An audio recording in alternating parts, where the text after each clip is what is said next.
Okay, Module 4B. This one really will be a short one. Let's go right to it. Okay, so Module 4B, I've spelled Ebbinghaus wrong. Yeesh, there's a G in there between the N and the H. I just noticed that. My goodness, that's horrible. But Hermann von Ebbinghaus and Mary Calkins. So we're going to talk about each of these. We already spent a fair amount of time on Witten, a little longer than I expected, but that is the bulk of Chapter 5, and so we'll have a short video here and a short video to follow, and we should be through Chapter 5. The interesting difference of what we're going to talk about today versus what we have been talking about is we're going to move to a study of memory. So let me kind of, set it up this way. I think, as the story, as we've been talking about the story so far, we've been talking about, there was a science of the external world, and we had people like Newton that could get that right down to mathematics, and that seemed really impressive. Psychologists were very much influenced by that, wanted to show the same thing, but primarily they focused on sensory things. Like even Wundt, it's the ticking of a clock. With Fechner, it was lights and sounds, and he was interested in how the external world became represented in the internal world. So it was always a pretty immediate, what are the subject's immediate reaction to some sensory experience? The two characters we're going to talk about here, and Hermann von Ebbinghaus is the one that really kicked us off, took it a step further, and they said, we can show you that even memory and learning can be scientifically studied. Now, of course, learning became a major topic of study. It was already like back to the tabula rasa, when we think of that concept from the British empiricists, if you're born with a blank slate, then something has to write on that slate, right? So you have to learn things through life. So that already kicked off a kind of interest in learning. But Ebbinghaus started to show you could scientifically study these processes. And again, we're going to see some math and we're going to see some functions. And it was very impressive that Hermann was able to do what he could with something as sort of fluffy at the time as memory. What is memory? So let's jump in. Here's Hermann. Interesting looking character. He's one of my favorite characters in psychology. He's an interesting dude. He's sort of ahead of his time too. He was kind of in a weird time and place, but he decided he wanted to study memory. And a lot of people had kind of talked about memory before, like Galton and many others had kind of mused about memory and how it works. He wanted to study it scientifically, and once again, following from Wundt, where Wundt really sort of led the way is to tell people you have to be very precise and in your research. And nobody took that to heart more than Hermann von Ebbinghaus. We actually have, by the way, at University of Toronto downtown, we have a talk series which is called the Ebbinghaus Empire. So we continue to celebrate this guy at U of T through a name talk series. So let me give you a little bit of a sense why. He was, to most empiricists, a sort of hero of a type. So he wanted to study memory. What's he going to study memory for? Well, in the past, people have talked about real-world memories, right? We talked about autobiographical memory. He didn't want to study that. He wanted to study memory for new things. Okay. So you could present words to people, or you could show them images. He didn't want to do that. Because he thought all of those had too many dimensions. There are too many ways in which they varied. Like even a word, like how common of a word is it? Is it a verb or is it a noun? How long is the word? How many words like it, similar words, exist in the language? He thought all of these kinds of things could affect your memory for the words, and he didn't want all those things at play. He wanted to strip things down and simplify. And so he created what we call now CVCs. And here's an example of some. CVC just stands for consonant, vowel, consonant, which is exactly what every one of these are. Consonant, vowel, consonant. So he created a ridiculously large list of these. I forget what it is. The textbook tells you. I think it's 1,200, something like that. 2,300. I see right here in my textbook. 2,300 syllables like this he created. Just think of that alone, okay? And he would never reuse one as something to remember until he got through all 2,300. So, that alone gives you a sense of who he is. And so then what he would do is he would pick a subset of these for one of his studies, and he would try to commit them to memory. And even that, as I look here, kind of peeking through, he would set a metronome. We just did a metronome. It says in the textbook at 150 beats per minute, and that he would study the words at that rate. Not the words, the CVCs. I'm not sure I believe that. I almost want to go back to the original report, because 150 beats a minute. I know as a musician, that's a hot popping song. So I have trouble believing he looked at them that quickly. That seems really fast. But the real point is this, that he used a metronome to control how long he could look at each item. So he's being very precise, creating these simplified items and then presenting them to himself in a very structured way, committing them to memory. And he even had a very, he would typically use the notion that, okay, I'm going to present all these words to me, and then I'm going to try to remember them. If I think I remembered them all, I'm going to flip that over, and I'm going to try to remember them all again. And if I can remember them all completely accurately twice in a row, then they're in my memory. Okay, so he had a very, again, precise notion of what it meant to have learned something. He's using what we now call operational definitions, right? He was being so clear about how he did things that somebody else, if they wished, could do them in exactly the same way. And in fact, many people have since done just that, and they've gotten his results. That's the beauty of precise procedures. They tend to lead to replication. So Hermann did not test other people's memories. He tested his own. And let me just give you a taste of some of the sorts of things he would do so you get a sense. So what he did is, imagine he created a list. He did all sorts of different experiments, but imagine he created a list that said, say, had 12 of these. And so first of all, he would commit them to memory, and then right after he committed the memory, the same day he committed them to memory, he would try to recall them. And of course, he could almost always get 100% because he had just learned them. But if he waited a day, he now found that he could only recall about 80%. Okay. All right. But then if he reviewed them again, if he said, okay, I only have 80%, let me look at them again, it didn't take him as much effort to get back to 100% as it originally had. So originally it took a long time to get to 100%, but when he reviewed it again, it took him very little time to get to 100%. So here's one of his notions that we're going to hear, is that these 20% seem like they were forgotten. They can't be recalled, but they can be relearned very quickly.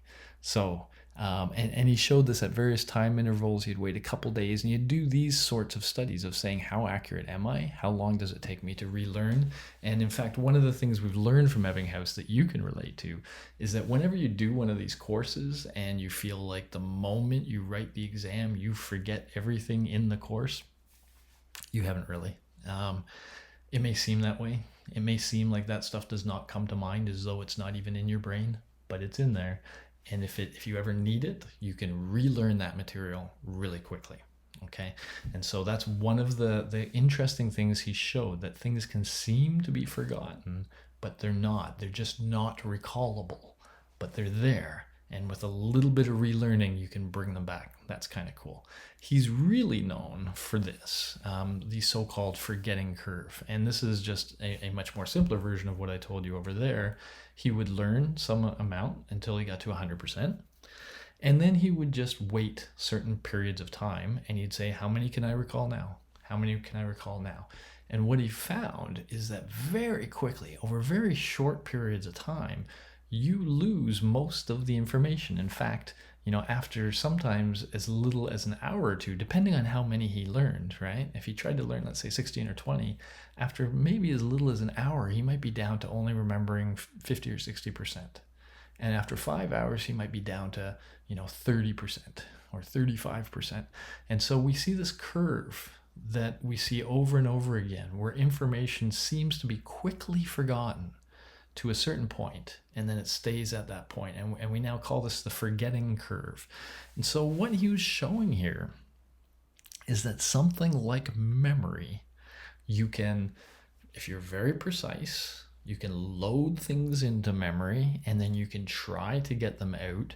And what you see is a very nice mathematical function that depicts how successful you will be. When you can capture it in math, it feels like you're getting to the real thing, right? And if you have a nice mathematical function that shows you how information, I don't want to say it's forgotten, but we'll use the word forgotten for now, that seems very powerful. So he was kind of doing what Fechner was doing with perception, but he was doing it with memory. He noticed while he was doing this that he was forming connections between these items, that as he saw these items, if one came to mind, it would kind of bring the other one to mind. And it's not that was the strongest when one was presented right after the other, when he had learned one right after the other, so-called close associates. But it even happened sometimes he would remember the fifth item, and that would remind him of the eighth item. We call those remote associates. So things further apart in his learning list, his brain was still connecting, and he noticed that. So he really highlighted these remote associations and thought that was kind of interesting. And by the way, since then, we have noticed that for more creative individuals, they tend to really have strong remote associations formed. So they seem to be better at going from point A to point D, rather than less creative people who go A to B to C and then maybe D. The creative people are connecting A to D. So they're seeing connections among things that some people don't see. And this is helping them come up with different ways or different solutions, different, etc. So kind of cool. All right, so there's so much to tell you about Hermann von Ebbinghaus. He did so many clever experiments, all on himself, all super precise, virtually all of them replicated since his time, and he was really doing an experimental form of psychology,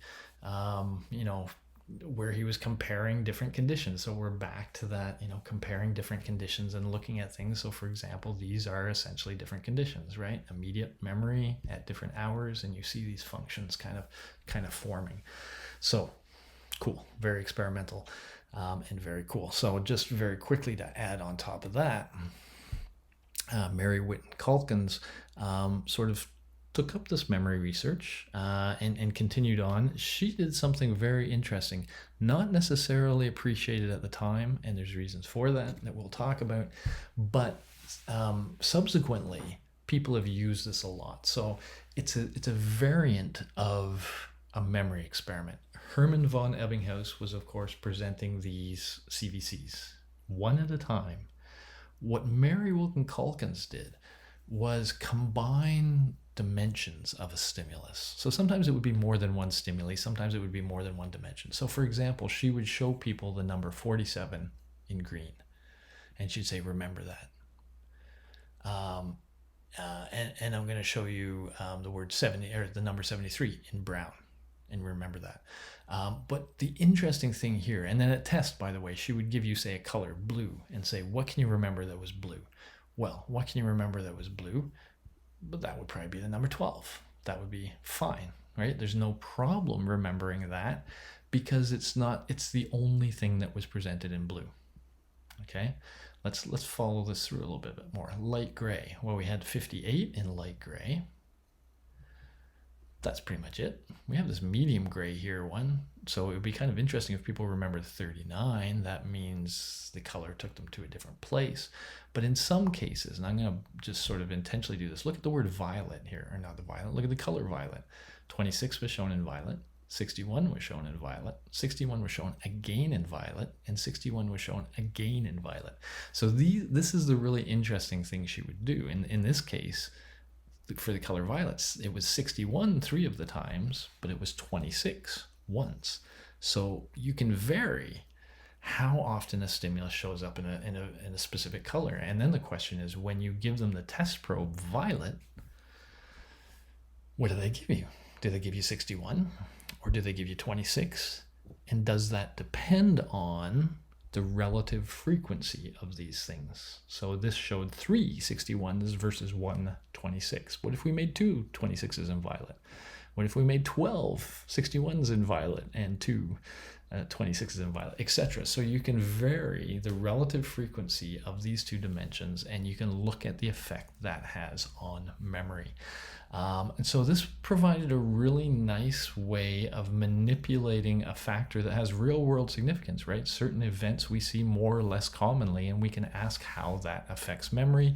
And it also kind of gets at the underlying structure of what's going on with memory and what effect frequency has. So this has subsequently became very important.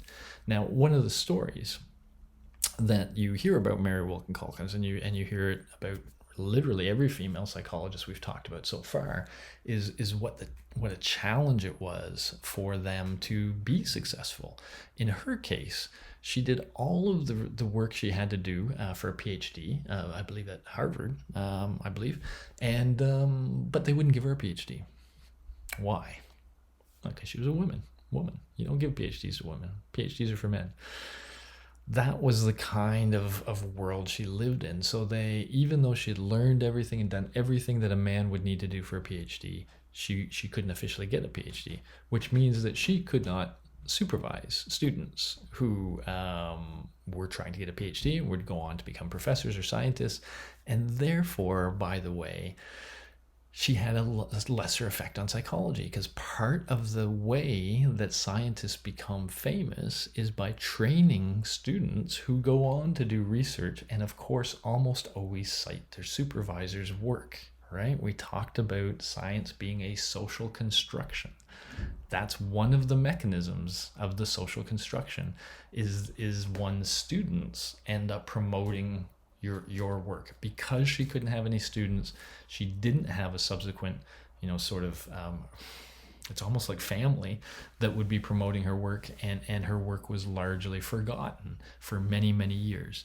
However, it was rediscovered and is seen as now extremely important. So this is just, some of those biases we see in history.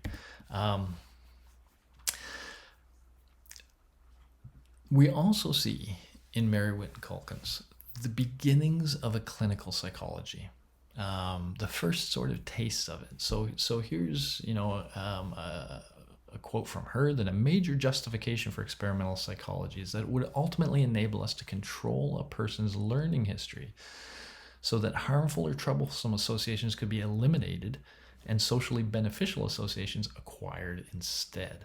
So she was imagining, even with these frequency things, like imagine somebody, let's say post-traumatic stress disorder, a certain smell or a certain taste or a certain sound triggers some emotional memory. Could we outnumber that memory? Could we take that stimulus and associate it with a bunch of happy things, or a happy thing, over and over again, so many times that became the strong associate? So that when you heard that sound or smelled that smell, instead of going to the traumatic memory, you'd go to this new memory, this new happier, more positive memory. That's the kind of thing she had in mind. Could we use the results of experimental psychology to kind of overcome issues like post-traumatic stress disorder? They didn't really call it post-traumatic stress disorder, although at this time, later in her life, they would have been talking about shell shock from World War I, and World War II, which is essentially post-traumatic stress disorder. So that all this to say, she saw a connection between experimental psychology and the ability to help people, and in so doing, kind of presaged cognitive psychology.